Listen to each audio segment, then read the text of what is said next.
নমস্কার বন্ধুরা, আজকে তোমাদের কাছে আরও একটা ট্রান্সফার আপডেট নিয়ে চলে এলাম। এখানে মোহনবাগান ইস্ট বেঙ্গলের এখন কী ট্রান্সফার হচ্ছে, কী রিউমার শোনা যাচ্ছে সেসব নিয়ে আলোচনা করব।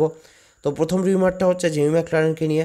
মোহনবাগানে কি আদৌ জেমি ম্যাকলারেন আসছে? অন্তত আমার তো মনে হচ্ছে না, এবং সেটাই আমি শুনতে পাচ্ছি, কারণ স্কটিশ স্ট্রাইকার গ্রেগ স্টুয়ার্টের সাথে মোহনবাগান কথাবার্তা চালাচ্ছে এবং এনাকে সই করতে চলেছে আর্মান্দো সাদিকুর বদলে।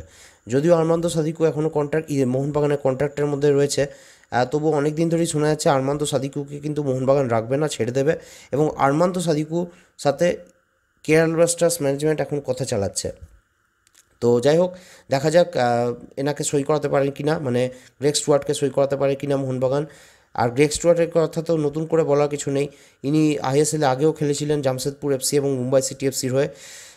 ইনফ্যাক্ট ইনি খুবই বড় মাপের স্ট্রাইকার। এখন তিনি খেলছেন স্কটিশ প্রিমিয়ার লিগ ক্লাবে। ইনফ্যাক্ট 2021-22 সালে আইএসএলে যখন তিনি জামশেদপুর এফসির হয়ে খেলেছিলেন, তখন তিনি দ্বিতীয় সর্বোচ্চ গোলদাতা হয়েছিলেন। এবার দেখা যাক, যেরকম আগেই বললাম যে মোহনবাগান এনাকে আনতে পারে কি না। এবার আসছি ইস্টবেঙ্গলের ট্রান্সফারের কথায়।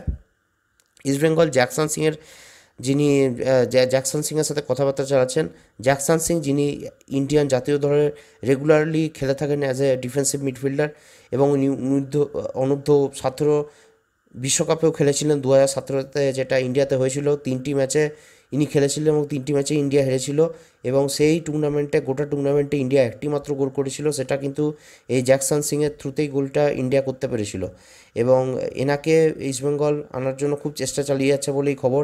ইনি এখন খেলছেন যদিও কেরালা ব্লাস্টার্সে, এবং কেরালা ব্লাস্টার্সকে 4 বছরের কেরালা ব্লাস্টার্স থেকে 4 বছরের চুক্তিতে ইস্টবেঙ্গল এনাকে সই করাতে পারে বলে খবর। এবং এর জন্য ইস্টবেঙ্গলের যে প্রিন্সিপাল, যে মেন ইনভেস্টর ইমামি, ট্রান্সফার ফিস দিতেও রাজি আছে কেরালা ব্লাস্টার্সকে। এটা আমি শুনতে পাচ্ছি, কারণ কেরালা ব্লাস্টার্সের সাথে জ্যাকসন সিংয়ের চুক্তি 2025 সাল পর্যন্ত রয়েছে।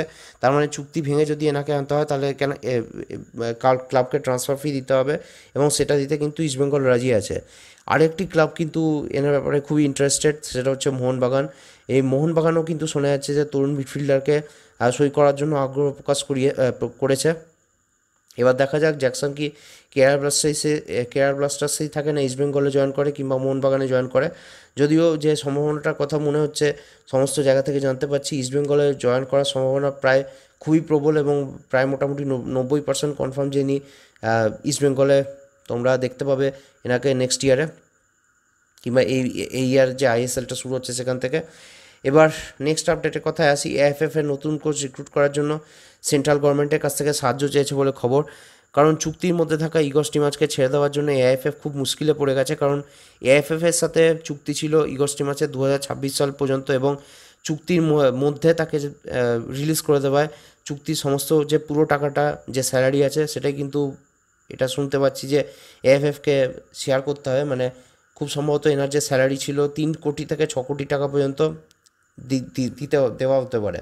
তো এত টাকা যদি দিতে হয়, তাহলে এআইএফএফের যা বাজেট, তাতে কিন্তু খুবই সমস্যায় পড়ে যাবে। এতে কিন্তু সন্দেহের কোনো অবকাশ নেই। তার উপরে যদি ফরেন ভালো কোচ রিক্রুট করতে হয়, তাহলে তার স্যালারি আবার প্রচুর হয়ে যাবে। তো তাই জন্য যেটা এআইএফএফ অফিসিয়ালরা চিন্তাভাবনা করছে, যে তারা সেন্ট্রাল গভর্নমেন্টের কাছে সাহায্য চাইবে ফান্ডিংয়ের জন্য। এবার দেখা যাক পরে কি হয়। এবার ফাইনাল আপডেটটা তোমাদের দিয়ে রাখি, যে ক্যালকাটা ফুটবল লিগে খেলা ক্রোমা।